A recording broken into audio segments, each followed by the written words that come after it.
Soyez abondamment bénis. C'est une joie de retrouver cette session d'enseignement du mercredi dans sa fidélité.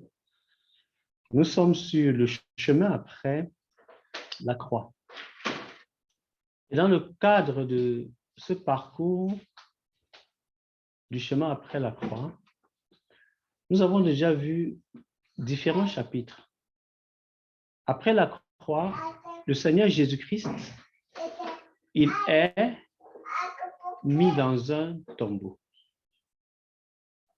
Le tombeau neuf, le tombeau payé par ses disciples, Joseph d'Arimathée, le linceul par son disciple Joseph d'Arimathée, et les parfums odoriférants et les huiles pour oindre son corps, achetées par un autre de ses disciples, Nicodème. Jésus est donc mis dans le tombeau et une pierre est roulée et est mise à l'entrée du tombeau et scellée. Les gardes sont mis en place pour s'assurer que le corps de Jésus ne sera pas volé par ses disciples, afin, entre guillemets, de prévenir d'un éventuel montage ou information qui amènerait, hélas, à dire que Jésus est ressuscité. Pourtant, pourrait-il, ce sont ses disciples qui l'ont le corps. Ensuite, nous avons vu que la pierre est roulée et l'ange est assis dessus et que Jésus-Christ est ressuscité. Sur le chemin après la croix, on peut donc parler de l'enterrement, l'ensevelissement du Seigneur Jésus.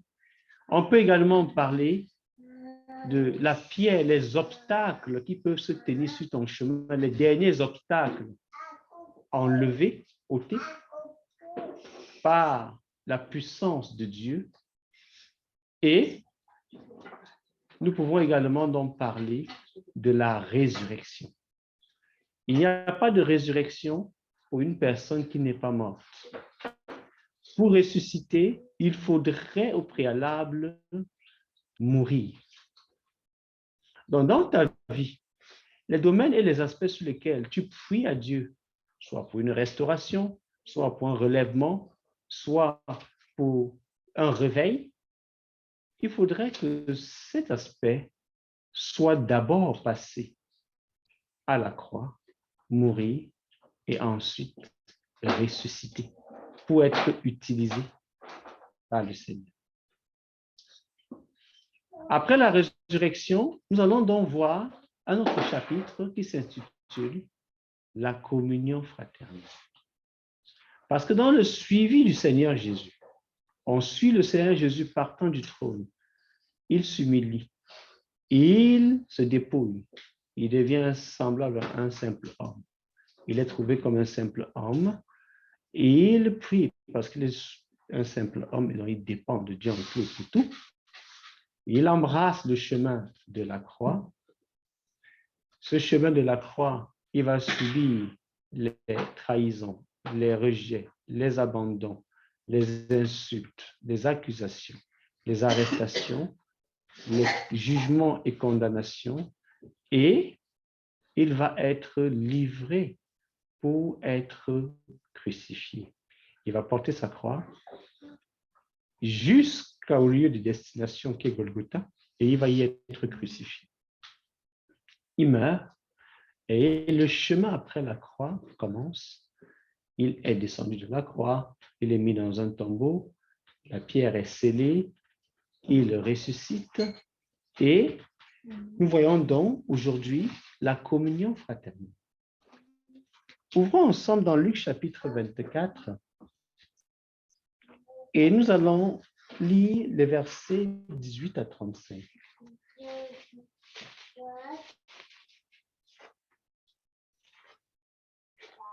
Luc 24,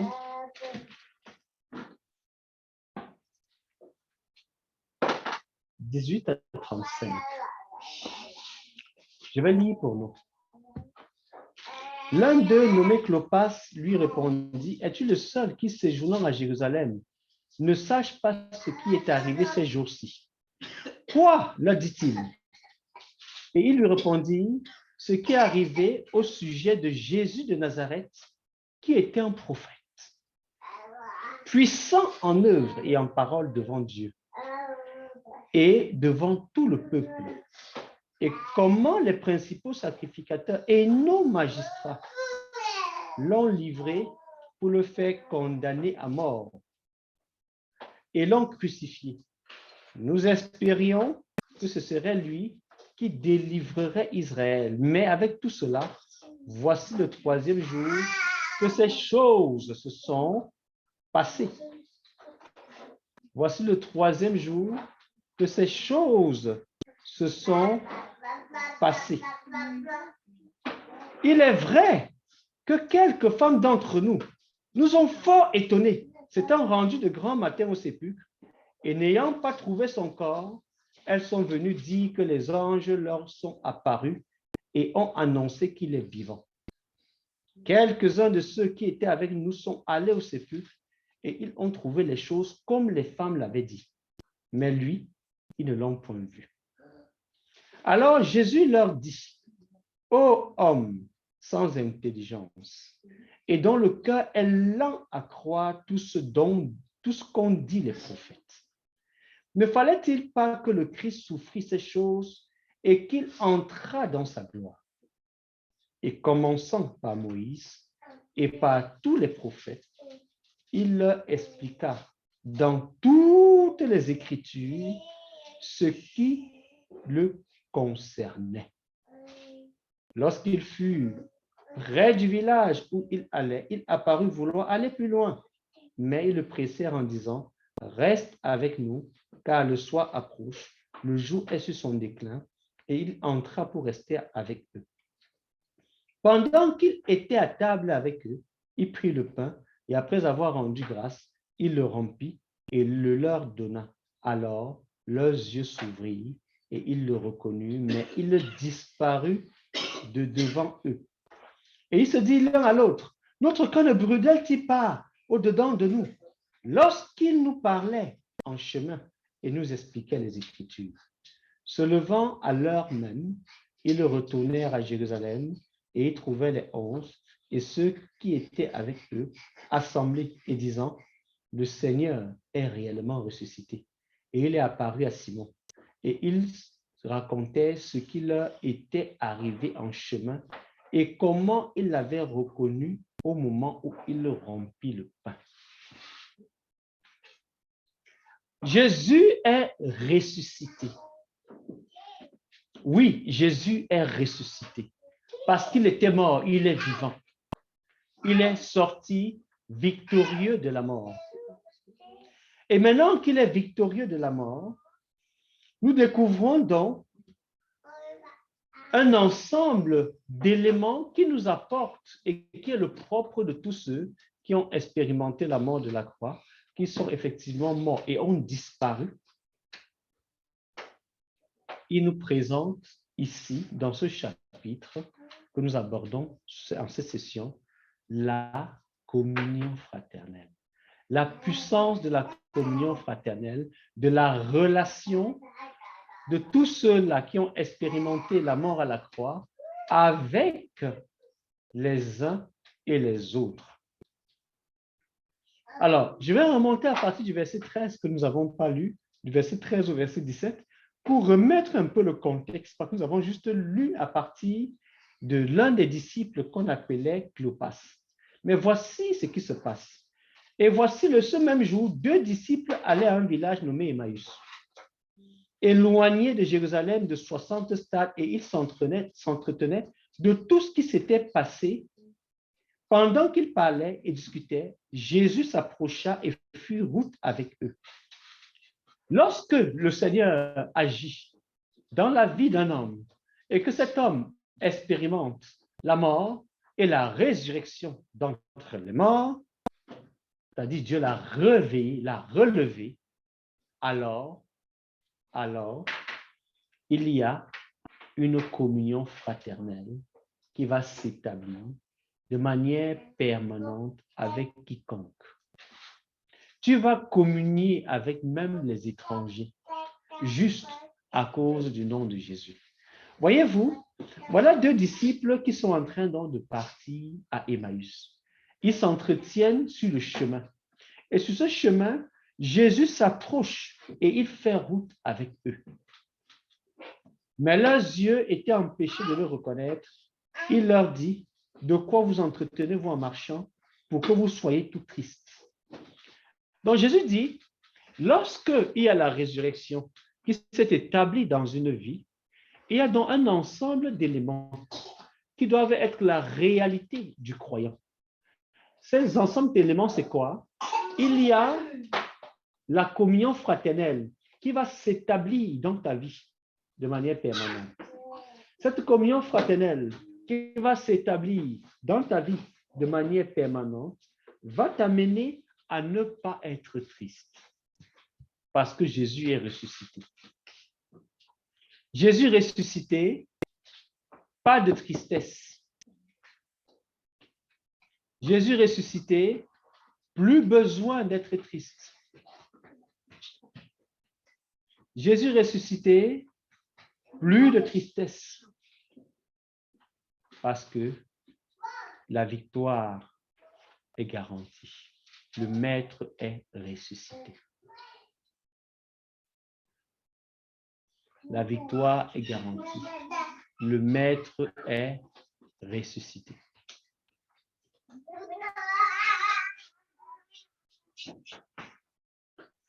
Alors ensuite, nous remarquons que dans cette communion fraternelle, il y a le fait de s'entretenir et de s'entretenir au sujet, non pas des faits divers, mais de la parole, de l'accomplissement de la parole, des prophéties annoncées par les prophètes. Ensuite, toujours dans ce chemin de la communion fraternelle, après la résurrection de Jésus, nous remarquons une emphase importante sur le fait de croire. Et c'est là le seul reproche que Jésus fait aux disciples après la résurrection. Et c'est le reproche que Jésus fait à quelques-uns d'entre nous ce soir. Quel est ce reproche? Jésus dit ceci. Jésus dit ceci. Le reproche qu'il fait aux disciples et qu'il te fait à quelques-uns d'entre nous, le reproche qu'il fait au partir du verset 25 est celui-ci. Alors Jésus leur dit, ô homme sans intelligence et dont le cœur est lent à croire tout ce qu'ont dit les prophètes. Deux choses. Le manque d'intelligence du cœur, le cœur lent à croire ce qu'ont dit les prophètes. Si tu es sans intelligence ou que ton cœur est lent à croire les prophètes, alors peut-être tu as sûrement besoin d'expérimenter la résurrection. Tu as besoin que dans les domaines où tu manques de foi, tu manques de croire, tu as besoin certainement d'expérimenter la résurrection. Tu as certainement besoin d'expérimenter la résurrection. Examine un peu ta vie. Où est-ce que tu as du mal à croire? Quelle est la parole de Dieu sur laquelle tu as du mal à t'accrocher et à croire? Ou quelle est la parole de Dieu qui jusqu'ici, tu n'arrives pas à comprendre? Tu n'arrives pas à la comprendre parce qu'il te manque l'intelligence.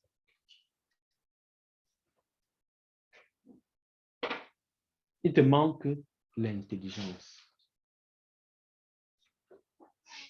Ensuite, une des choses importantes sur lesquelles Jésus met en évidence au verset 26, il ne fallait-il pas le Christ souffrir? Ensuite, il leur dit, il faut la souffrance pour entrer dans la gloire. Luc 24, verset 26. Il faut la souffrance pour entrer dans la gloire. Quelqu'un peut-il lire en ligne ou ici en salle avec nous? Luc 24, le verset 26. Luc 24, verset 26. Ne fallait-il pas que le Christ souffre ces choses et qu'il entre dans sa gloire? Amen. Amen. Ne fallait-il pas que le Christ souffrit ces choses et qu'il entra dans sa gloire? Ne le fallait-il pas? Que le Christ souffrit ces choses et qu'il entra dans sa gloire. Donc, il faut qu'il ait d'abord au préalable souffrance pour entrer dans la gloire. Et après la résurrection, puisque nous sommes sur le chemin après la croix, c'est le chemin pour aussi entrer dans la gloire. Mais ce chemin est pris après qu'on ait parcouru le chemin de la souffrance que la croix inflige pour nous qualifier à entrer dans la gloire. Donc, nous voulons dire haut et fort que si tu fuis le chemin de la croix, parce que tu estimes que c'est un chemin de souffrance, et ça l'est, sache aussi qu'ayant fui le chemin de la croix, dans le chemin de la souffrance, dis bye-bye aussi à l'entrée dans la gloire. Dis bye-bye à l'entrée dans la gloire. Donc, dans la communion fraternelle, sur ce chapitre après la résurrection, nous remarquons donc l'importance d'échanger les uns les autres autour de la parole, des événements qui se sont passés dans la vie de Christ, de prendre forte connaissance de cela. Ensuite, de communier les uns avec les autres, d'accueillir même les étrangers, mais surtout d'avoir l'intelligence et d'avoir la foi de croire ce que le Seigneur Jésus a dit, ce que les prophètes ont dit, ce qui est écrit dans la parole de Dieu.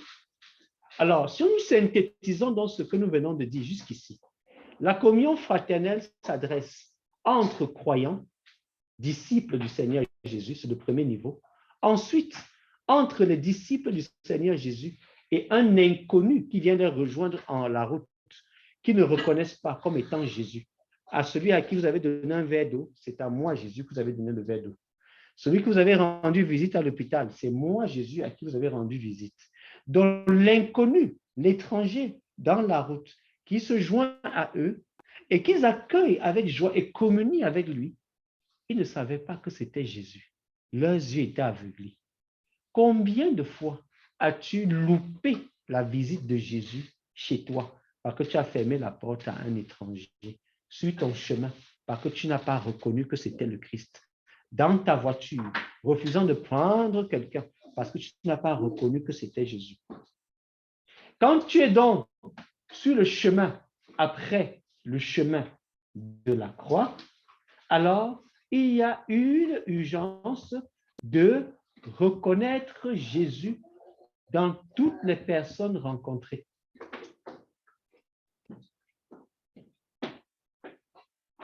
Alléluia. Est-ce qu'on est ensemble? En ligne, est-ce qu'on est ensemble?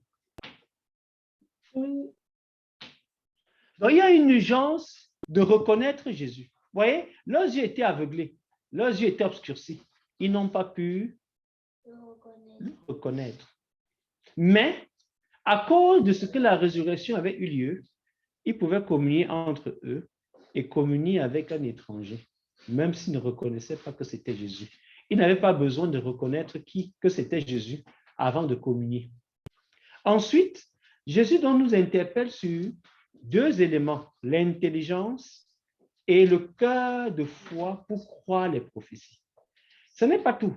Plus loin, nous remarquons que dans leur communion fraternelle, ils ont ouvert la maison afin d'exercer l'hospitalité et de manger. Donc, dans la communion, il y a le fait de parler ensemble, de s'entretenir, pas sur les faits divers et n'importe quoi, mais au sujet de la parole, au sujet de ce qui concerne Jésus, au sujet de sa parole qui s'est accomplie. Ensuite, nous voyons le fait d'accueillir les étrangers, les personnes qu'on ne connaît pas, et on les informe ce qui concerne Jésus, ce qui s'est passé au sujet de Jésus. Ce n'était pas l'occasion de raconter les histoires politiques, non. C'était l'occasion de faire part de ce qui concerne le Seigneur Jésus. Ensuite, nous devons travailler l'intelligence et la foi pour croire toutes les prophéties, ce qu'ont dit les prophètes, nous devons croire. Parce qu'au verset 27, quelqu'un va lire le verset 27, Jésus va prendre le soin de leur expliquer tout ce qui le concerne, concernant tous les prophètes. Verset 27. Verset 27. Et commençant par Moïse et par tous les prophètes, il leur expliqua dans toutes les Écritures ce qui le concernait. Amen. Amen. Il leur expliqua, commençant par Moïse, donc le livre de Moïse, les 5 livres de Moïse qu'on appelle encore le Pentateuque. Donc, commençant par Moïse, parce que c'est le livre que Moïse a écrit. Il est parti de là et il leur a expliqué, concernant aussi tous les prophètes, par tous les prophètes, ce que l'Écriture disait en ce qui le concernait.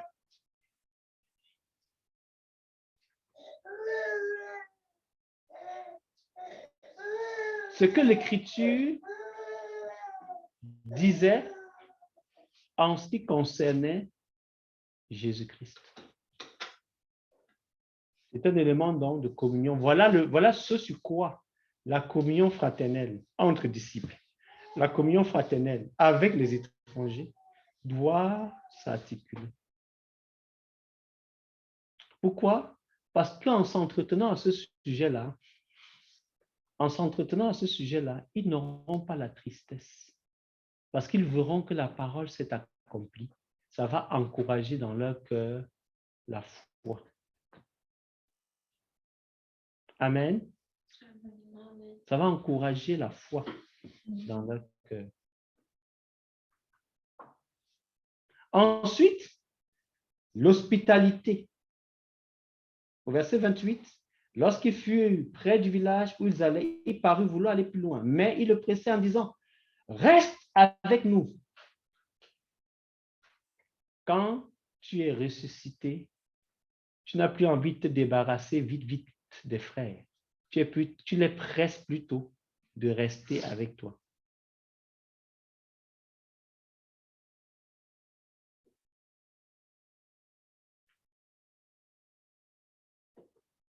Tu les presses plutôt de rester avec toi, de manger avec toi, de venir chez toi, de rester dans ta maison.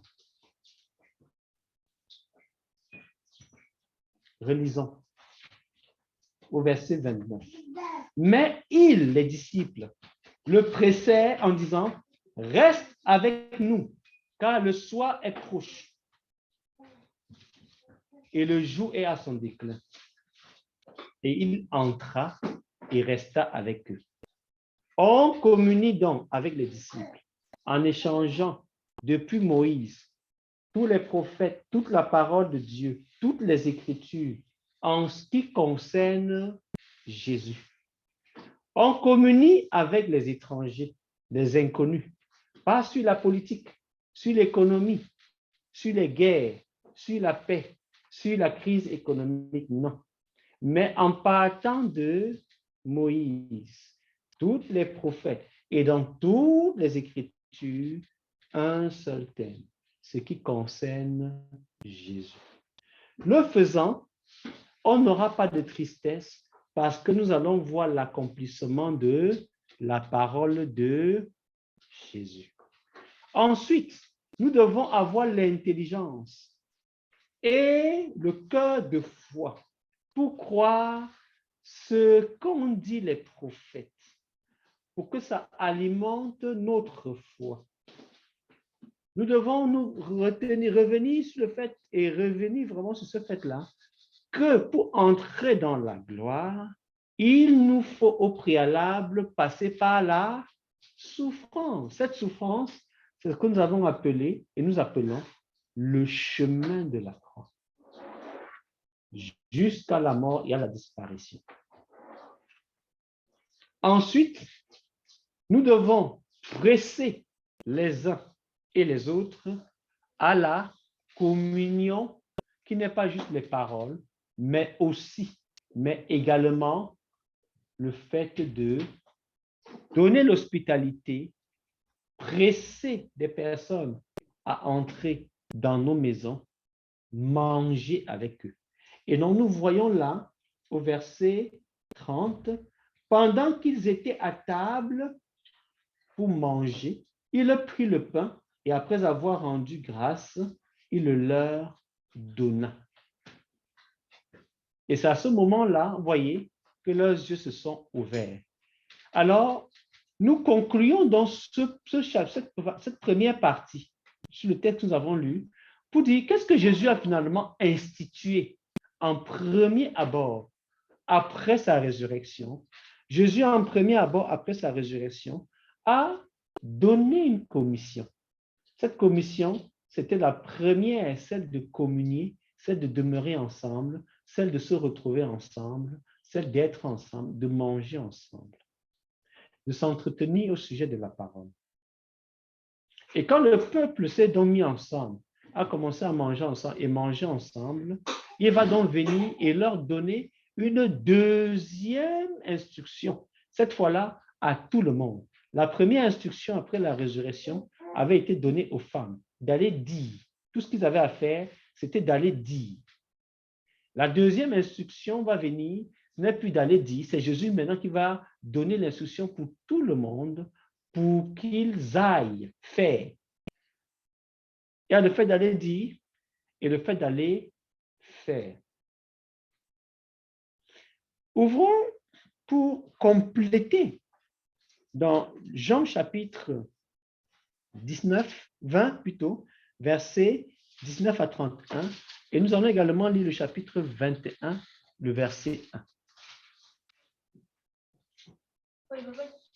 Jean, l'évangile de Jean, au chapitre 19, au chapitre 20 plutôt, et nous lisons les versets 19 à 31. Jean chapitre 20, verset 19 à 31. Le soir de ce jour, qui était le premier de la semaine, les portes du lieu où se trouvaient les disciples étaient fermées à cause de la crainte qu'ils avaient des Juifs. Jésus vint, se présenta au milieu d'eux et leur dit, la paix soit avec vous. Et quand il dit cela, il leur montra ses mains et son côté. Les disciples furent dans la joie en voyant le Seigneur. Il leur dit de nouveau, la paix soit avec vous. Comme le Père m'a envoyé, moi aussi je vous envoie. Après ces paroles, il souffla sur eux et leur dit, recevez le Saint-Esprit. Ceux à qui vous pardonnerez les péchés, ils leur seront pardonnés.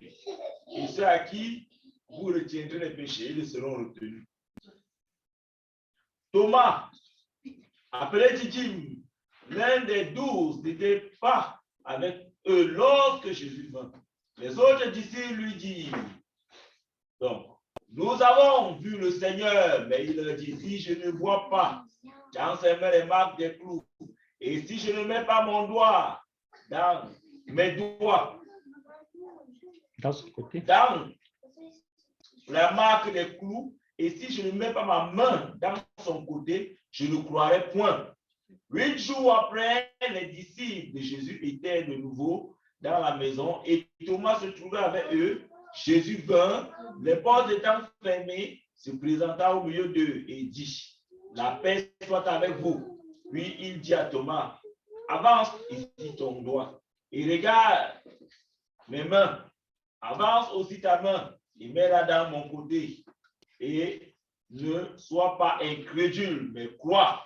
Thomas lui répondit, mon Seigneur et mon Dieu. Jésus lui dit, parce que tu m'as vu, tu as cru. Heureux ceux qui n'ont pas vu et qui ont cru. Jésus a fait encore en présence de ses disciples beaucoup d'autres miracles qui ne sont pas écrits dans ce livre. Mais ces choses ont été écrites afin que vous croyiez que Jésus est le Christ, le Fils de Dieu, et qu'en croyant, vous ayez la vie en son nom. Amen. Amen. Donc, dans cet extrait de Jean, l'emphase est mise sur quoi d'après vous?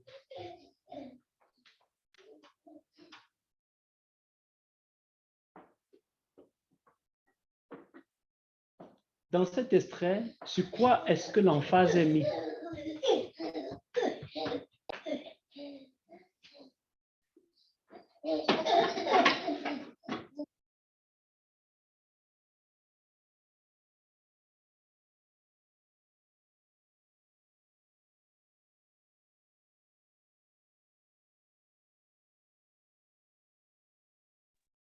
C'est la communion fraternelle, parce qu'ils étaient ensemble.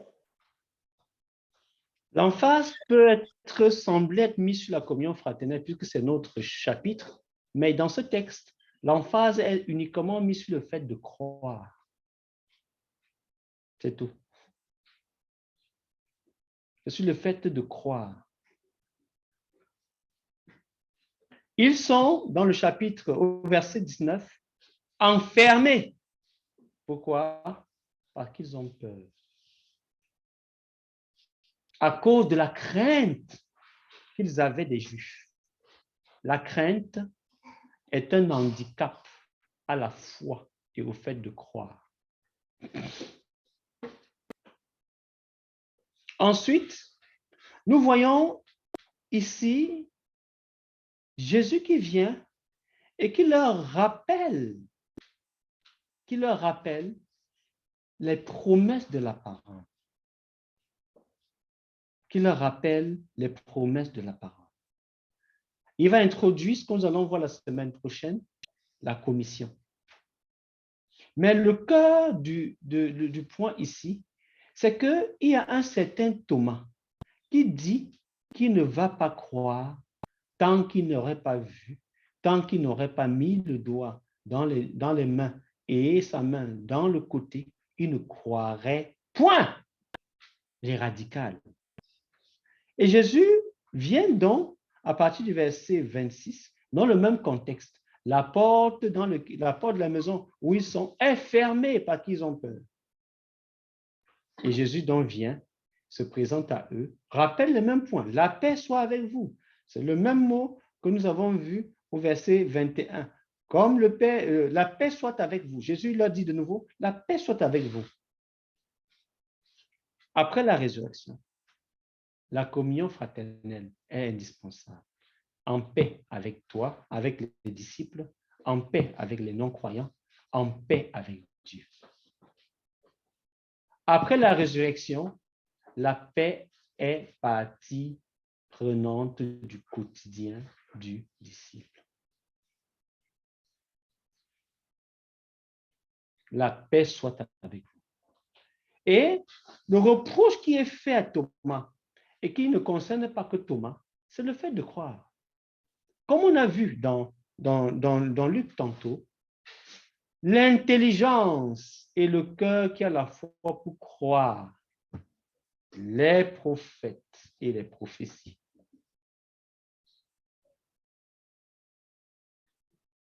C'est le fait de croire. Évidemment, les éléments qui ressortent, ce qu'on a déjà vu, c'est les éléments de communion fraternelle.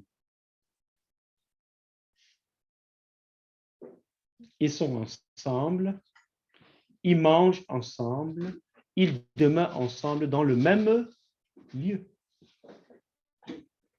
Pour finir, si nous lisons juste le verset 1 du chapitre 21, on dit, après cela, Jésus se montra encore aux disciples sur le bord de la mer de Tibériade. Et on raconte de quelle manière il s'est montré. Sur le bord de la mer de Tibériade. Toujours dans un contexte de communion fraternelle. Et vous allez voir, sur le bord de la mer de Tibériade, il va leur demander au verset 5 du chapitre 21 de Jean, Jésus leur dit, « Enfants, n'avez-vous rien à manger ?» Il leur répondit, « Non. » Il leur dit, « Jetez le filet à droite. » Et quand ils ont pêché un d'aussi grands poissons pour venir manger, c'était tous les éléments de communion fraternelle. Mangez ensemble, demeurez ensemble, entretenez-vous au sujet de ce qui concerne Jésus dans toutes les Écritures, les prophéties, de Moïse jusqu'à tous les prophètes et dans toutes les Écritures. Communiez, accueillez même ceux que vous ne connaissez pas, qui sont comme des étrangers. Donnez de l'hospitalité, recevez, pressez les gens de manger avec vous, de demeurer avec vous. Et voilà ce que Jésus nous laisse comme instruction sur ce chapitre après la résurrection. Comme instruction. Voilà ce que Jésus nous laisse. Nous allons voir donc que ça, c'est la première des commissions, la paix et le fait de communier. La commission proprement dit, ce que nous allons voir la semaine prochaine, c'est un autre chapitre sur le chemin après la croix. La communion fraternelle et ensuite la commission. Parce qu'il n'y a pas de commission sans communion fraternelle. Il faut au préalable que les cœurs s'unissent pour que Dieu donne une commission. Nous le voyons amplement. Les disciples ont dû passer 10 jours de communion. Qu'est-ce qu'ils ont fait dans le livre de Actes au chapitre 1? Pierre a revisité dans toutes les Écritures en ce qui concernait Jésus. Les prophéties qu'il a dit, toutes les paroles qui le concernaient. Et c'est après être donc en communion, persévérant dans la prière et dans l'Écriture, le cœur fusionné, que le Saint-Esprit est descendu sur eux pour aller exécuter la commission.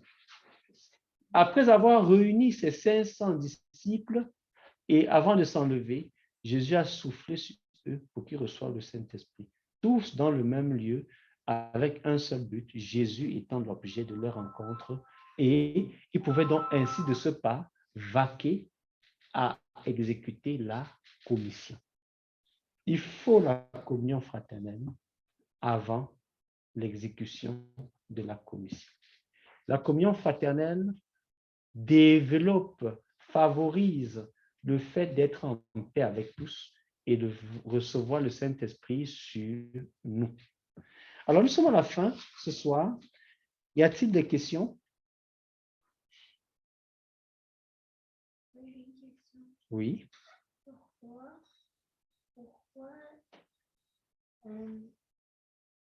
le mercredi, ça finit à cette heure-là et le dimanche, ça finit un peu à 17h et là, ça finit à 20h. C'est l'enseignement le mercredi et nous avons 1 heure au pied du maître le mercredi.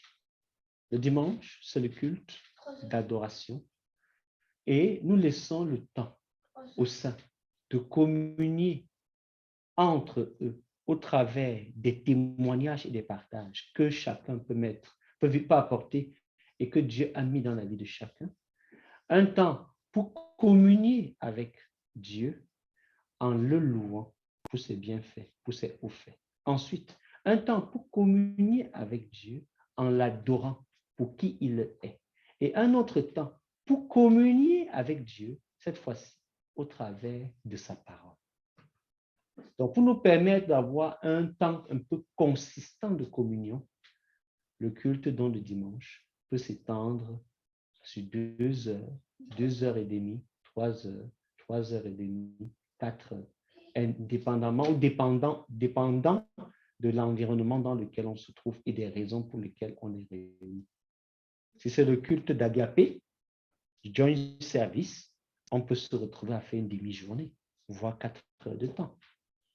Si c'est un culte classique, il va tourner entre 2 heures et 2 heures et demie. Nous commençons le dimanche à 14h30 et nous finissons au plus tard à 17 heures. Ça fait 3 heures. Mais nous finissons généralement, non, ça fait 2 heures et demie. 17 heures. 2 heures et demie. 14h30, 17 heures, ça fait 2 heures et demie. Et très souvent, le culte finit déjà à 16h30, les 2 heures. Les autres 30 minutes restant le temps de passer des annonces, des communications.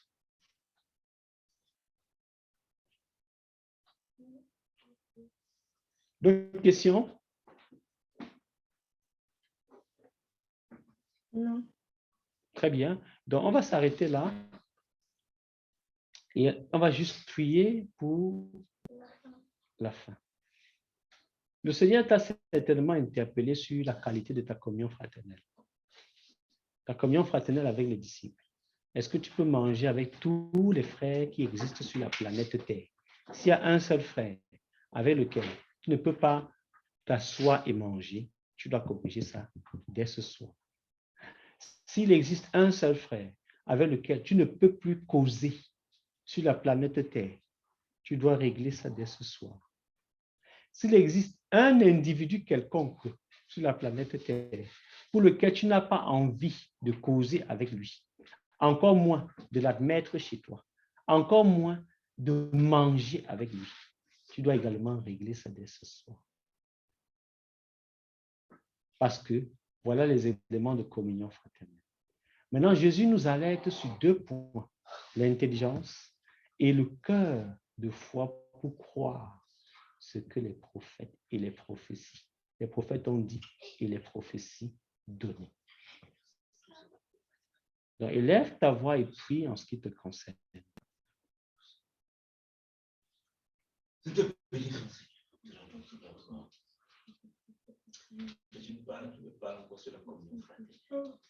Merci pour la communion fraternelle. Et l'importance que tu as donnée à la communion fraternelle après ta résurrection, avant et après ta résurrection. Ton premier acte pour produire la fusion de Merci Seigneur. avant les fusions du Saint-Esprit. Je prie que tu puisses animer et réanimer et fortifier la communion fraternelle dans l'Église. Père, je prie au nom de Jésus. Relève-nous en ce qui concerne la communion fraternelle. Développe-nous en ce qui concerne la communion fraternelle. Revivis et revigore-nous en ce qui concerne la communion fraternelle. Dans le nom de Jésus. Amen. Amen. OK, soyez abondamment bénis. Rendez-vous mercredi prochain à la même heure, 19h30. Ah, ça commence à 19h30.